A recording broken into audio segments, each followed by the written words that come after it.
Masih lanjutkan pembahasan tentang sholat sunnah ya. Kita pada itu halaman 27 ya. Dari yang kedua dari atas.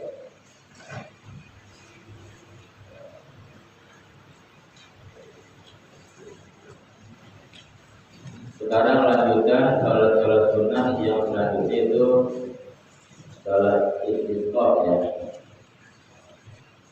Wa minha salatul istisqa'i wa hiya rak'atani ka salatil 'idaini wa yukabbiru fil ula sab'an wa fil thaniyah khamsan wa yusannu qawlu ajra'atan wa an yaktuba al-imamu bihim ini ba'daha ka salatil 'id lakin yubdil takbirat bil istighfar. Salat sunnah yang selanjutnya kemarin sudah kita bahas beberapa daripada salat sunnah ya. Ada salat sunnah rawatib, tarawih, witir, ya, salat masjid, ya, kemudian salat di hari raya ya, salat Aid selesai kemarin pembahasan masalah salat Aid. Selanjutnya wa minha dan di antara salat sunnah salatul istisqa yaitu salat istisqa. Apa itu salat istisqa? Salat istisqa itu salat minta hujan ya. Boleh. Ya, jadi di saat satu tempat, satu daerah, satu kampung sedang dilanda musim kemarau, musim panas, musim kering ya, dan hujan, air kering gitu, maka dianjurkan diantaranya munajat dan mohon kepada Allah lewat pelaksanaan salat sunnah istisqa ya. Berapa rakaat tidak salat sunnah istisqa? Wahia atau akan yaitu 2 rakaat. Kalau salatil idah ini sama seperti salat hari raya ya. Jadi salat istisqa cara pelaksanaannya seperti salat hari raya. yaitu wayukabiru bil ula sab'an. Ketika sholat bertakbir di rakaat yang pertama sebanyak 7 kali. Ya, selain takbiratul ihram ya. Jadi jami'an usolli sunat al-istisqa rakaat ini makmuman dan menjaga makmuman ila ta'ala. Aku niat kalau istisqa rakaat jadi makmum karena Allah Ta'ala ya Allah. Ya. Udah tuh. Terus jangan baca apa yang takbir itu lupa sholat Allahu Akbar. Sama kalian baca subhanallah alhamdulillah la ilaha illallah Allahu Akbar 7 kali. Ya. Dari sini ya. Beberapa caranya yang lebih. Pokoknya di rakaat yang pertama setelah takbiratul ihram dia takbir sebanyak 7 kali. Fayukabiru bil ula sab'an. Maka orang yang sholat sunat istisqa dia takbir di rakaat yang pertama sebanyak 7 kali. Wa fi tsaniyah khamsan, dan di rakaat yang kedua sebanyak 5 kali. Kayak sholat itu bisa. Terus wa yusanu qauluha jama'atan, dan disunahkan keadaan sholat istisqa itu adalah berjamaah ya. Jadi afdalnya sunahnya berjamaah. Tapi kalau berjamaahnya sunnah boleh sendiri ya sholat. Kayak sholat hari raya gitu. Kalau orang kesiangan di masjid udah bubar sholat hari raya, dia baru bangun. Maka jangan sholat ya, sholat di rumah. Ya, sholat sunnah berapa? Makanya tadi itu takbir 7 kali, rakaat pertama dan 5 kali rakaat yang kedua ya. Baca Fatihah, baca surahnya, kalau hafal baca sabihis, dan mengatakan kalau hafal ya kuliah makhluk gitu ya. Karena berjamaahnya sunnah, berarti ketika berjamaahnya sunnah boleh dilakukan sendiri gitu ya. Termasuk sholat sunat istisqa. Ya, nomor 3, kalau di masjid sudah selesai atau di lapangan udah beres itu. Ya, nah kita kepada masyarakat yang berjahit di rumah. Jadi sunnah berjamaah. Terus banyak ubah imamu bihim khutbah ini ya, ba'daha itu. Dan bahwa berkhutbah siapa al-imam, imam. Kalau kita salat dilangsung khutbah. Ya. Ini imam plus khatib ya. Kalau kita salat berkhutbah itu. Ya, bihim terhadap para jamaah, di depan jamaah di berkhutbah. Khutbah ini berkhutbah kayak Jumat, ya kayak khutbah pertama dan khutbah kedua, ba'daha setelah pelaksanaan sholat. Jadi sholat dulu baru khutbah. Khutbah ini seperti khutbah 2 hari raya, ya, seperti sholat khutbah 2 khutbah sholat hari raya. Sama begitu. Bedanya apa? Jadi pelaksanaan sholat istisqa itu mirip dengan sholat hari raya. Bedanya di apa? Yubdilul takbirah bil istighfar, itu bedanya. Di khutbah takbirnya diganti istighfar, gitu doang. Jadi biasanya kalau khutbah hari raya, khutbah Id, kan khotib itu naik sebelum mukadimah, baca alhamdulillah, itu kan takbir itu tuh ya. Berapa kali khutbah pertama? Ya, 9 kali. Khutbah kedua 7 kali itu kalau sholat Id ya. Tapi sholat istisqa takbirnya diganti istighfar. Berarti bukan Allahu Akbar tapi astagfirullah, astagfirullah, astagfirullahaladzim, astagfirullahaladzim, astagfirullah 9 kali di khutbah pertama dan 7 kali khutbah yang bedanya cuma itu doang. Semua pelaksanaannya hampir sama gitu. Ya, tata caranya sholat dulu berkhutbah, takbir, rakaat yang pertama 7 kali, rakaat yang kedua 5 kali gitu ya. Cuma bedanya ketika di khutbah, di khatib biasanya bertakbir diganti dengan istighfar aja. Nah itu keterangan yang di dalam kitab kita ya. Jadi begitu. Di salat istisqa ini termasuk bagian sholat sunnah. Ya itu 2 rakaat seperti sholat Id. Ada takbir di rakaat pertama dan kedua, 7 dan 5. Kemudian disunahkan berjamaah. Kemudian disunahkan berkhutbah ya. Setelah pelaksanaan sholat, khutbah 2 kali khutbah. Khutbah pertama, khutbah kedua, yang masing-masing diawali dengan istighfar ya.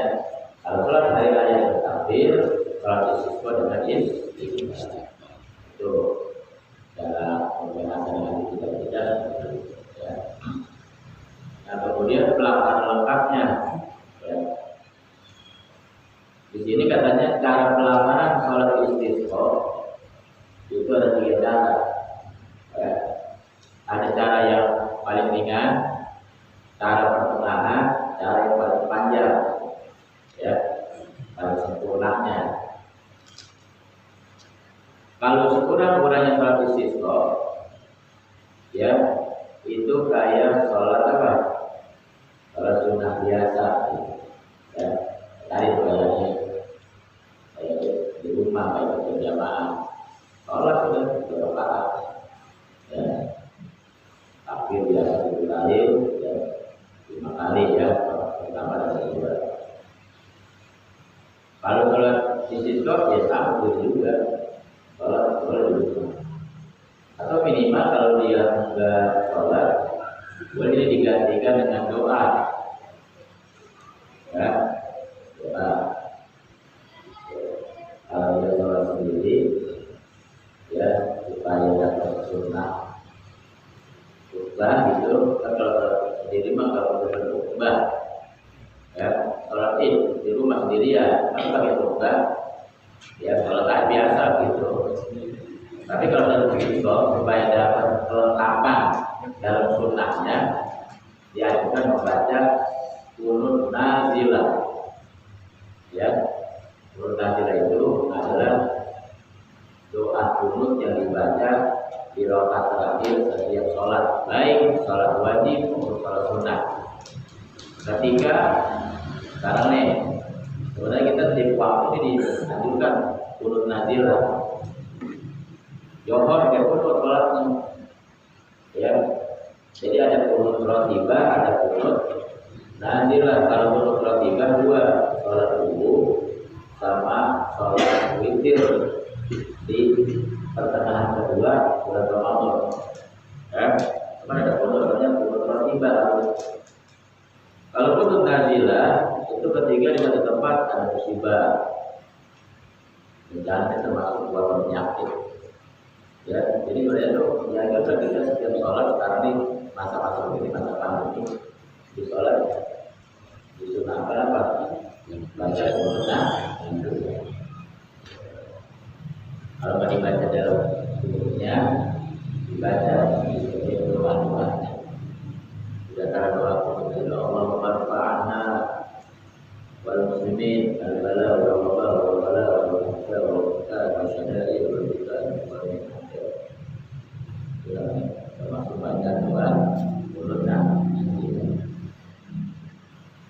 Kalau kita sudah melaksanakan qunut nazilahnya di dalam doa sedikit doa supaya kita apa musibah, bala, wabah penyakit gitu. Nah itu sholat istisqa cara yang paling ringannya. Sholat seperti sholat sunnah biasa ya. Kemudian yang kedua, yang pertengahannya tadi tuh ya, hanya mengerjakan sholat saja, berjamaah tapinya ya, baik di masjid maupun di lapangan. Ya pernah ada kalau sholat itu di tanah lapang ya, itu dari turunan. Boleh ke di masjid, boleh aja. Di sholat boleh mana sih? Sholat bebas gitu ya. Bahkan sholat di sholat sunnah, sholat apapun. Karena memang Allah ciptakan ini bumi ya, khusus buat kita umat Nabi Muhammad SAW sebagai masjid. Ya, jubilal ardu masjidan di umat ya. Allah jadikan ini bumi sebagai masjid buat umat. Jadi kita umat Nabi Muhammad mau sholat di mana saja silakan. petani mampu zuhur harus pulang rumah dia, kalau nggak di sawah, ya kalau di sawah ya di sawah. Dulu kan orang bikin hubungan ya, ada apa namanya, ada saung gitu, ya istirahat dia di ukuran itu bertani waktu itu. Jadi sawah di sawah, ya dalam pasar Jombang atau baru pulang, kalau ke pasar, yang kerja kalau di kantor gitu ya. Karena setiap jengkal tanah di bumi ini Allah jadikan masjid. Apa masjid? Tempat sujud buat tempat. Ya, rumah bin Habib itu dari Yaman. Kalau turun dari bandara, udah masuk waktu sholat dan tempat di bandara pinggiran gelap pada sholat gitu. Subuh misalnya, udah dapat waktu sholat. Ya, gitu. Yang penting tentunya memenuhi syaratnya ya, suci tempat itu biasa itu. Ya, persyaratan dengan masa bayar bukan ya, tetap persyaratan sahnya sholat berjalan. Jadi termasuk sholat Jumat di Monas boleh gak? Boleh. Sholat Jumat itu harus di masjid outdoor, jadi masjid. Kalau masih udah buat banyak, itu udah ramai nih misalnya. Kalau biasa misalnya bongkar kota di masjid. Jadi pakai sholat itu di apa? Sholat Jumat, boleh nggak? Cuman bedanya kalau di mesin nggak bisa etika, kalau di lapangan bisa etika kalau di manusianya. Kalau di Okinawa itu ketika pindah ke masjid, ganti Hajar Maidan, di alam-alam, nggak ada etika itu doang. Itu kalau kita apa namanya malam ganjil bulan Ramadan. Ya, malam ganjil itu dari malam 21 ya, dari malam 17 bahkan baru datang keliling itu di tempat-tempat makam-makam para aulia bikin ya hantam Quran dalam sholat tarawih di Al-Lawi itu konsep ya, Bogor di Blitar ya itu membludak masjid yang nggak ada kalau perjalanan kalau jalan raya kadang-kadang masjid di sini ya mau bisa sampai ke masjid itu utama ya, jadi bebas buat umat Nabi Muhammad atau mau di mana saja silahkan ya, boleh. Nah, itu ya kalau sholat istisqa ya yang pertengahannya cara pertengahan yang tengah-tengah tuh yang kausatnya yang pertengahan sholat biasa kalau berjamaah ya di masjid ya dengan cara apa? Dengan cara tadi tuh pakai khutbah ya kemudian cara berjamaah di sholat beres khutbah 2 kali doa udah bubar itu cara yang pertengahan. Yang ketiga cara yang paling sempurna. Hari ini kan ya disebutkan cara yang paling sempurna yang akmalnya ya itu katanya sebelum pelaksanaan sholat disunahkan si hati memerintahkan orang buat puasa dulu 3 hari. Nah, gitu ya. Ini yusan an ya'murul hadimu fi sholat istisqa wa shaumi 3 ayyam. Jadi ada anjuran pemerintah kepada masyarakat buat melakukan puasa sunnah 3 hari. Besok kita hari Minggu mau melaksanakan sholat istisqa. Akan dari mulai hari Kamis, Jumat, Sabtu, seluruh masyarakat, seluruh penduduk kampung ya, dari kampung misalnya, penduduk kampung ada kepala kampungnya, kalau di bilang kepala sukunya gitu ya. Kalau satu negara nih, kalau kemarau, ke atas semua, dan presiden, atau apa itu Menteri Agama. Besok seluruh masyarakat jadi instruksikan untuk berpuasa selama 3 hari.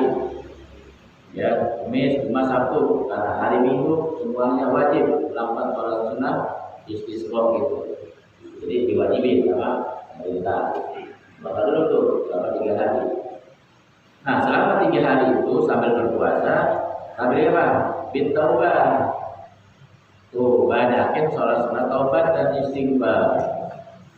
Ya, karena ini boleh bilang kalau musibah kan. Kata klik tuh kering, dulu banyak. Kalau sunat taubat. Di masjid-masjid pimpin imam rawatib, DKM, pengurus masjid pimpin jamaahnya, ketua lingkungan RT RW ajak seluruh jamaah masjid-masjid untuk sholat sunat taubat, banyak istighfar. Ya, karena ini diberikan paceklik kemarau, salah satu penyebabnya dosa manusia, termasuk wabah corona. Ini karena perbuatan kita manusia, ya. Jadi Allah ingatkan dengan corona supaya kita sadar. Ayo, banyak tobat, banyak ibadah, mengaku, gitu, istighfar banyak. Makanya para ulama itu di zaman ini menyuruh mengajukan berbanyak istighfar. Sebab istighfar ini salah satu jalan cara untuk akan musibah. Dulu ada seorang ulama namanya Imam Hasan Basri, ya. Seperti ini, ya, terkenal seorang ulama besar di zamannya. Beliau ini waktu masih belia gitu, masih remaja dan lulusan SD gitu ya, atau SMP, disuruh pondok tapi belum sampai. Nah, ibu udah bekal nih, kamu cari dulu belajar ya, dan itu nyantai dan sekarang, ya. Kalau dulu aku bekal orang satu cuma sekali, karena ketika dia sampai tempat dulu, kalau dia satu pondok sampai, jadi ngasih makan kiainya ibarat. Jadi saat di rumah dipanen sama kiai, Zohir dan batinnya. Zohir dikasih makan, batin dikasih ilmu, gitu. Gak usah bayaran. Tapi kalau dia mau khidmat, dia ngurusin kebun kiai, kayak salon, kebun, punya ternak gitu ya, itu khidmat. Ya, dan saya dulu, karena kiai bukan santri gitu. Ya. Karena saat ini ada pakai data ulang gitu, atau bangunan, ya benar-benar juga. Kalau itu nggak ada istilah gitu, pokoknya sampai ya begitu dia bilang saya mau belajar mengaji di sini udah langsung ya dikaitkan hubungan ta'alumnya atau batin sama guru.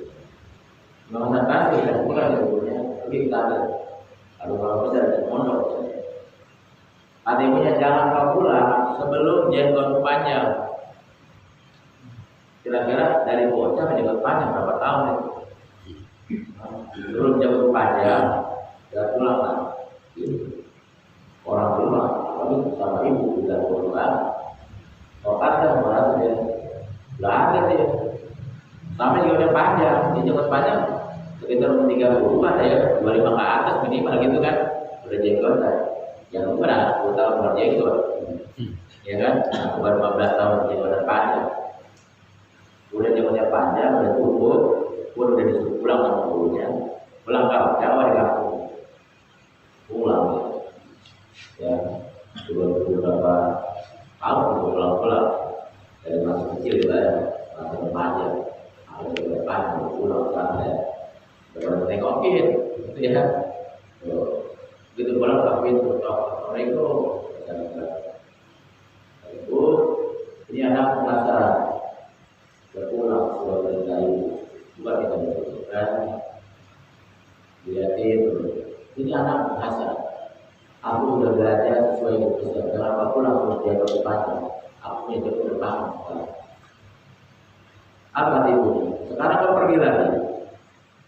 Kenapa begitu? Karena dirimu sudah aku wakafkan kepada Allah Ta'ala.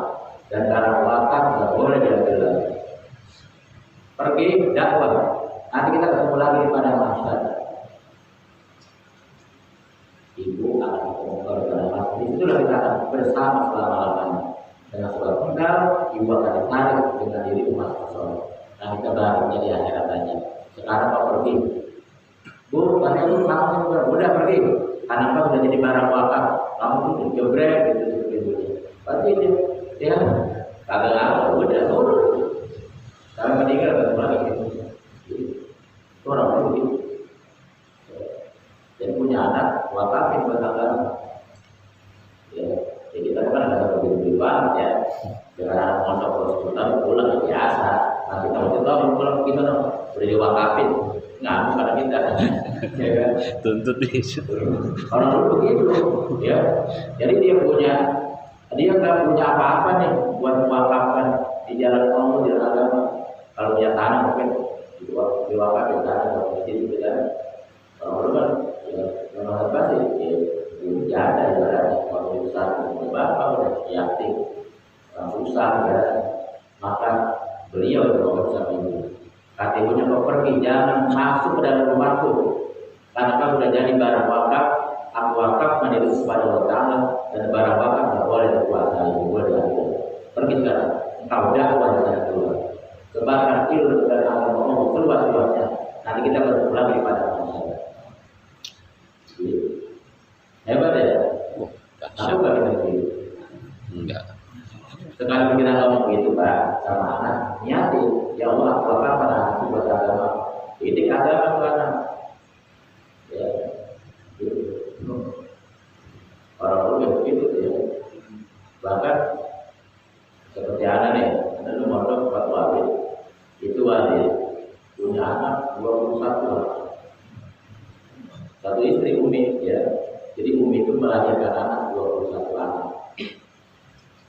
Dan setiap anak lahir itu ada doanya, ya Allah, kalau anakku ini manfaat buat agamamu, maka panjangkan usianya supaya menjadi pendai yang menyebarkan agamamu. Tapi kalau dia bakal gak manfaat buat agamamu, maka ambil dari itu kepada usia. Maka dari 21 anak jadi kita punya 11, dan semuanya punya sampai maha besar dari dulu ada. Kita tahu kalau lahirnya kalau manfaat buat anak panjang umurnya, kalau enggak matiin. Kamu baru begitu, belum kuat ya orang begitu ya. Makanya orang tua punya banyak. Kalau punya anak berapa 5 ya, dikit amat 5 dikit orang dulu. Kita sekarang punya 5 banyak amat, bisa manfaatin itu begitu. Kita takut aja. Orang tua tujuan punya anak bukan mencari dunia, buat manfaat akhirat atau agama. Kenapa? Karena kebaikannya ketika itu lihat anak jadi agama, berjuang buat agama. Ya, orang tua sekali orang kampung, ya seperti Imam Ghazali, bapaknya orang kampung, bukan orang Palu. Tapi yang terangkat itu kedudukannya, ya seperti apa? Anaknya juga menjadi orang Palu. Misalkan ibunya sudah yakin anak pulang sekolah punya ilmu biar manfaat dalam orang. Ya, di alam dunia biar akan ngumpul sementara. Apalagi ibu udah tua, itu nggak tahu besok ibu meninggal bisa lagi. Dengan apa bisa di alam dunia mah, tapi besok ketemu di akhirat ngumpul ketemu selama-lamanya. Kita kalau berdoa sama anak itu ya Allah, sekarang kita belum sanggup doa itu, minta ya Allah jadikan anakku orang-orang yang manfaat buat agamamu, buat melanjutkan perjuangan dakwahnya nabimu gitu. Ya, yang ada ya Allah supaya nanti dapat kerjanya yang ada gitu, yang bagus.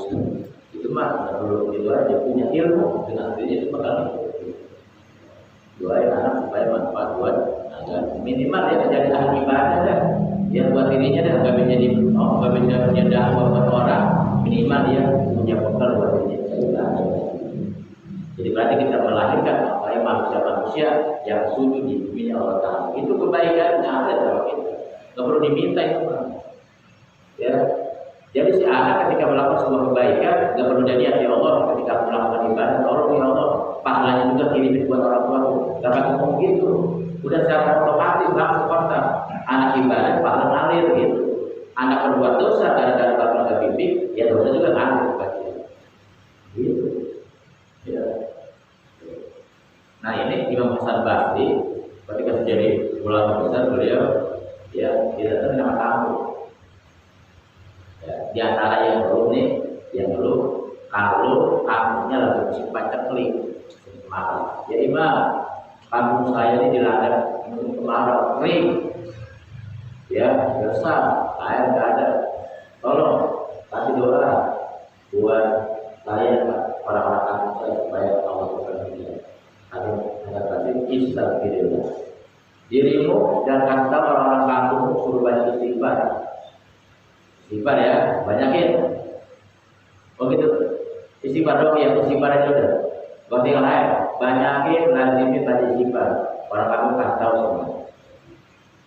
Ulang, gak lama, gak lagi. Ngadu apa? Ngadu kalau usahanya macet, ya usaha aja gagal. Cuma kita doang, saya setiap usaha gagal itu usaha gagal. Apa itu? Istighfar gitu, dari istighfar. Pulang dari sini banyak istighfar. Pulang istighfar doang, nggak pakai enggak udah istighfar aja baca.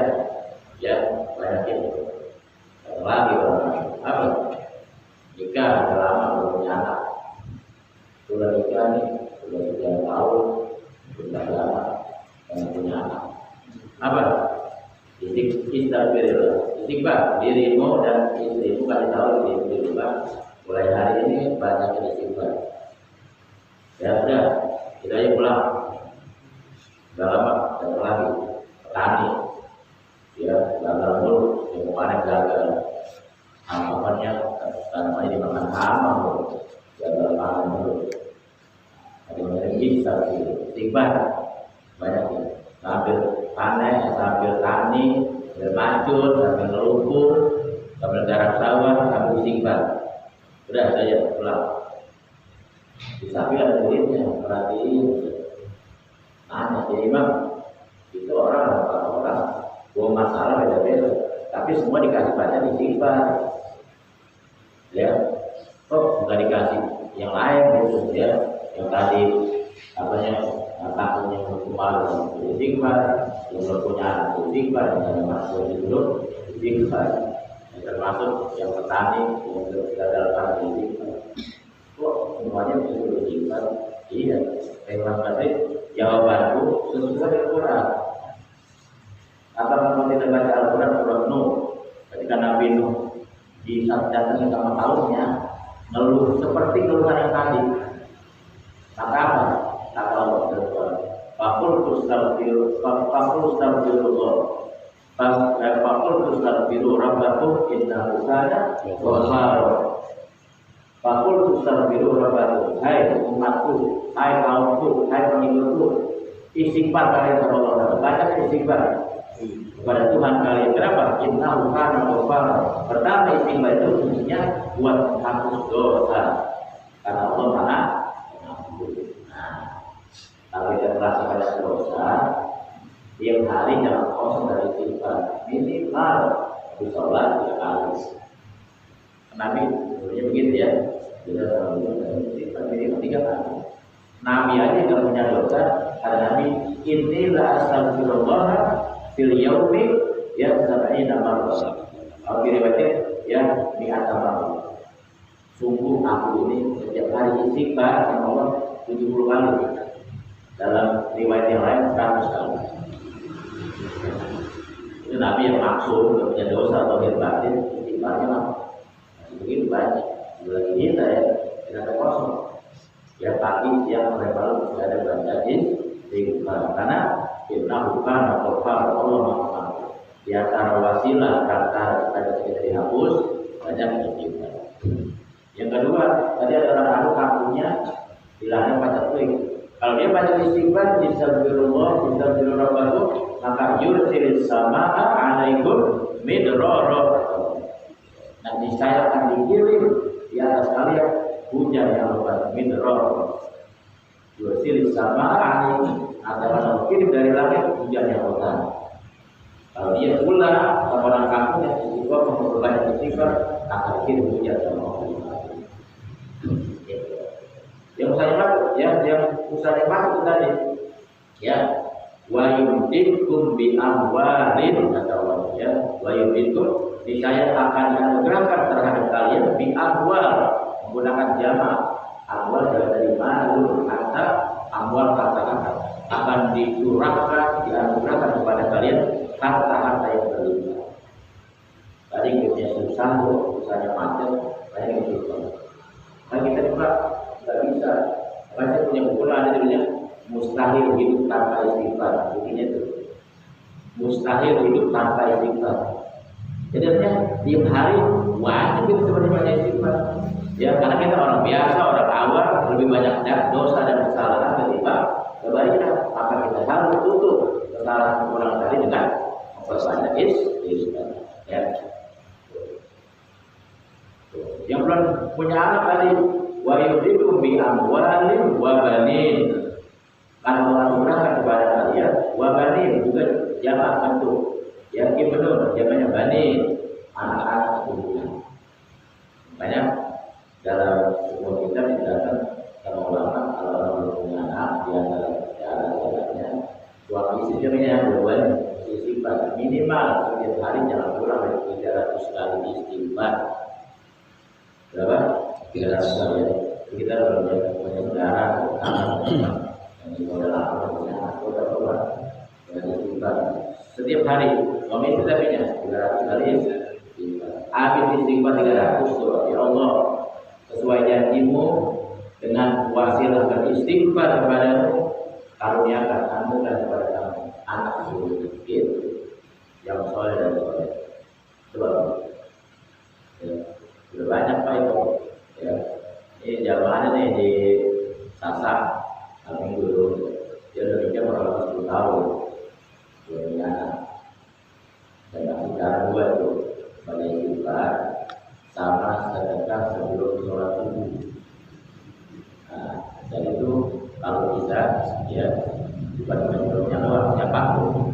Kalau itu kita setiap masjid masuk ada kotak amal sedekah pagi. Jadi sedekah itu pagi hari buat menghalau segala musibah sepanjang hari. Ya. As-salatu dan dan Nabi sudah kasih tahu itu. Ya. Kunci mau supaya jangan ada bala musibah. Setiap hari nih, sekarang lagi menyebar corona biar aman. Pagi-pagi, habis sebelum sholat subuh sedekah. Ya, kalau pagi kan belum ada mungkin pada tidur. Ya sholatnya di masjid. Ya, ada kotak masjid masuk di sana. Ya, itu gak harus tahu Kak, kemudian belahan sekarang laki lah dapat. Dari 10 tahun lagi. Ya. Yang musafah itu juga begitu, banyak istighfar. Dia pagi sedekah. Mau berapa kek? Lebih apa sedekah ya? Mau kita. Mau 100 perak ya, 100 perak gitu. Gitu, masuk ke masjid sebelum sholat subuh, 20 fajar namanya, 20 saja. Ya, niat. Ya, dan kita rezeki yang melimpah yang halal, ibadah gitu. Apa sih? Ya, banyak. Termasuk dihindari dari musibah gitu. Jadi orang cuma satu corona doang sih. Cara agama yang sudah dipakai. Makanya corona tambah nikah, tambah jari, tambah ngamuk. Karena udah didatangin kemarin, udah setahun nggak sadar juga. Akhirnya kenapa lagi nih? Ya, gitu. Kan ini corona lagi giring kita supaya kita sama Allah gitu. Kita sama Allah, sama agama. Supaya ibadah nikah yang belum beribadah sadar ibadah gitu. Dua dunia ada dua, ada kiamat. Gitu. Nah, corona ini salah satu bentuk kasih sayang Allah pada kita. Ya, karena kita mah orang awam melihatnya ini musibah bencana besar. Kata dia mati kena corona, itu mati syahid dia. Kalau kita mau tahu siapa orang-orang bahagia saat ini, tuh orang yang dikubur di kuburan COVID loh, di rawa-rawa. Kalau kita dibuka hijab, itu kepada tahu sama dia. Ya, kan kepada kopi jangan. Iya kan? Ya kan dijelaskan salah satu orang mati syahid adalah mati kena musibah, kena tohon ya. Orang yang mati kena wabah penyakit itu syahid dunia. Artinya syahid dunia tetap diurus, dimandiin, sholat gitu syahid dunia. Di akhirat dapat pahala kamu dia. Pahala itu dingaku sebuah dosanya dan disiapin surga. Lalu ada santai gitu. Dia tahu ya, lu pada tahu kalau tahu hidup mati kayak begini, kalau mau lagi hidup dia biar kena corona lagi gitu. Dia pada tahu corona, ya, sama Allah pada berani. Itu loh sekarang fenomena terjadi begitu ya. Padahal rumus menghadapi kehidupan ini Nabi sudah kasih tahu. Ya. Jadi gambar kemarin ya apa ya ini mah kapan aja juga ya boleh ya kalau biasa juga masih ngaji kita kan apa ditutup sudah apa ya harus besok ada tuan itu ada apa ada webinar ya jadi dalam proses hidup ini kata Nabi khairul umur awsatuha kan sebaik-baik urusan sebaik-baik perkara itu yang pertengahan ya Imam Al-Haddad itu menjelaskan masalah ini hadis luar biasa panjang lebar. Jadi segala urusan umur itu bukan masalah adat kebiasaan, termasuk ibadah harus pertengahan. Sebab dalam kehidupan di dunia ini itu sebab berlawanan dan berpasangan. Ada benar, ada salah, ada hak, ada batil, gitu kan? Ada ada manfaat, ada bahagia, gitu kan? Jadi sebab berpasangan semuanya. Ada malam, ada siang, ada matahari, ada bulan itu. Ada laki, ada perempuan. Iya. Jadi di setiap hal kebaikan pun ada kejahatan. Di dalamnya begitu. Makanya kita mesti ngambil yang pertengahan. Nah, termasuk dalam posisi kayak begini nih, ngambil pertengahan. Cuek banget juga jangan, gitu. Takut banget juga. Bainat tafrid wal ifrat. So, ya bahasa tafrid itu artinya tafsir. Cuek banget gitu.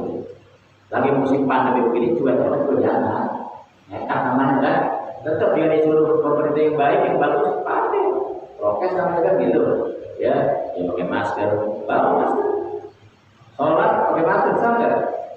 Ya boleh aja. Kenapa emang? Kalau pakai masker nggak boleh. Iya, boleh aja. Jadi harganya pakai masker. Tidak apa. Ya, bahkan di masjid disiapin apa tuh? Sanitizer, sabun, bintang, ya, gitu. Tapi jangan juga kebablasan. Apa takut banget dari mulai tahun kemarin nggak keluar rumah di kamar aja kan? Tahu udah mati udah. Tahu rumah ya? Umum itu soalnya. Mati udah ya. Jadi yang pertengahan yang dalam kehidupan apa? Agama ada kita. Apalagi nih urusan kehidupan duniawi ya. Urusan ibadah saja yang pertengahan. Bertol banget juga apa yang bisa jangan. Malu banget juga jangan. Pertengahan. Ya. Ada sahabat berada di rumah Nabi, ya Nabi lagi keluar dari Aisyah itu, kita datang kepada Nabi. Lalu sahabat itu kalau mulai taruh itu besok aku tiap malam harus tahan terus, dari maghrib sampai subuh kamu dengan kamu ibadah terus kalau malam. Kalau begitu aku kan ikutin Nabi tiap hari puasa terus, gitu, ya. Pokoknya punya harta aku mau sedekah semuanya, gitu tuh, karena sahabat itu. Nabi nggak punya berpulang dari kalau sudah selesai ngobrol malah Nabi tadi yang sudah mendengar percakapan kalian kalian lagi buat dulu mau tahajud malam terus-terusan mau puasa terus-terusan mau lari atas semuanya aku sudah ya ada sisi manusiawinya di saat aku masuk ya tidur di saat lapar makan gitu ya di saat ada harta ya sedekah gitu. Jadi artinya ambil yang pertengahan. Jangan nanti habis-habisan kalau kemarin betul banget. Nggak taunya diuji. Bosan juga lama-lama ini. Capek juga. Kan udah ada ini cuma sekali-kalinya. Maka Nabi dalam ibadah pun ngasih rumus. Khairul amal adwaruha wa infallah. Sebaik-baik amal itu adwaruha. Yang istiqomah. Yang lama sekali sedikit. Ya. Jadi dalam ibadah pun ya agama nggak cukup dari segi banyaknya dulu, bukan kuantitas, gitu. Yang penting kualitas dan istiqomah kita. Sebaik dua tiap hari, cuma 2 rakaat nggak apa-apa. Berarti mau sampai 12 8 rakaat sekali-kalinya. Ya biasa udah lagi. Gitu. Jadi semua sebab. Jadi menghadapi kehidupan dunia kali ini, ambillah sisi tawasul namanya. Ya. Al-i'tidal wa tawassul di sisi yang pertengahan, yang kendor banget jangan, ya berlebihan juga jangan. Sama corona cuek banget jangan. Ya jangan karena kesehatan itu berbeda juga ada Islam jalan. Ya mandi yang bersih kemana-mana ya buat jaga-jaga boleh bawa apa sabu kali itu ya, jadi bapak, ya takut banget juga jangan. Tapi berarti tutup, jangan juga. Ya, ntar kalau mesinnya tutup, yang isi corona, pada rapat di sini dia. Ini orang nggak mau pada masjid. Lebih baik kita datang ke rumah dia, gitu. Ada cuma ada mati coba. Kadang-kadang jadi begitu kan. Jadi kita yang normal aja lah. Ya, kita yakin ini corona masih ada ya, ada memang ada buktinya. Ya. Tapi juga tidak ada makhluk itu. Semua atas kehendak ketentuan Allah Subhanahu wa Ta'ala. Jadi kita disuruh merasa sama Allah gitu. Baik ya, itu memperbanyak istighfar ya. Jadi banyakin mulai malam ini dan seterusnya perbanyak pada istighfar. Nah, divaksin itu mah bagaimana keyakinannya ya. Ya, disesuaikan dengan kemauan itu kan bebas ya. Ada paksaan gitu kan. Yang maksa itu nggak boleh ya. Ya, kalau saya sendiri memang belum divaksin, kenapa? Yang belum mau gitu. Ya, saya sudah divaksin ya udah yakin itu memang bisa menjadi sabar gitu. Walhasil pokoknya dalam keadaan begini, ayo yang diajar sama Nabi yang mau kita dapat ilmu jalanin ya. Tuh, ayo perbuat ibadah kita, tingkatin semangat ibadah kita. Kalau kita istighfar, doa ya, malam kita perlu bangun ya. Minta kalau tobat, kalau hajat, kalau sudah tobat, istighfar. Ya juga baca jangan lupa hari kalau bisa baca sayyidul istighfar ya, baca itu Allahumma anta la ilaha illa anta istighfar itu ya. Jika kita diberikan keselamatan, perlindungan ya, benar-benar kita tetap dalam keadaan sehat walafiat. Amin. Dan Allah angkat dalam musibah bersama walaupun penyakit ini ya, ibadah kembali dengan sebaik-baik. Amin ya rabbal alamin. Al-Fatihah. Bismillahirrahmanirrahim. Alhamdulillahirabbil alamin. Iyyaka na'budu wa iyyaka nasta'in. Ihdinas siratal mustaqim. Siratal ladzina an'amta 'alaihim ghairil maghdubi 'alaihim waladdallin. Amin.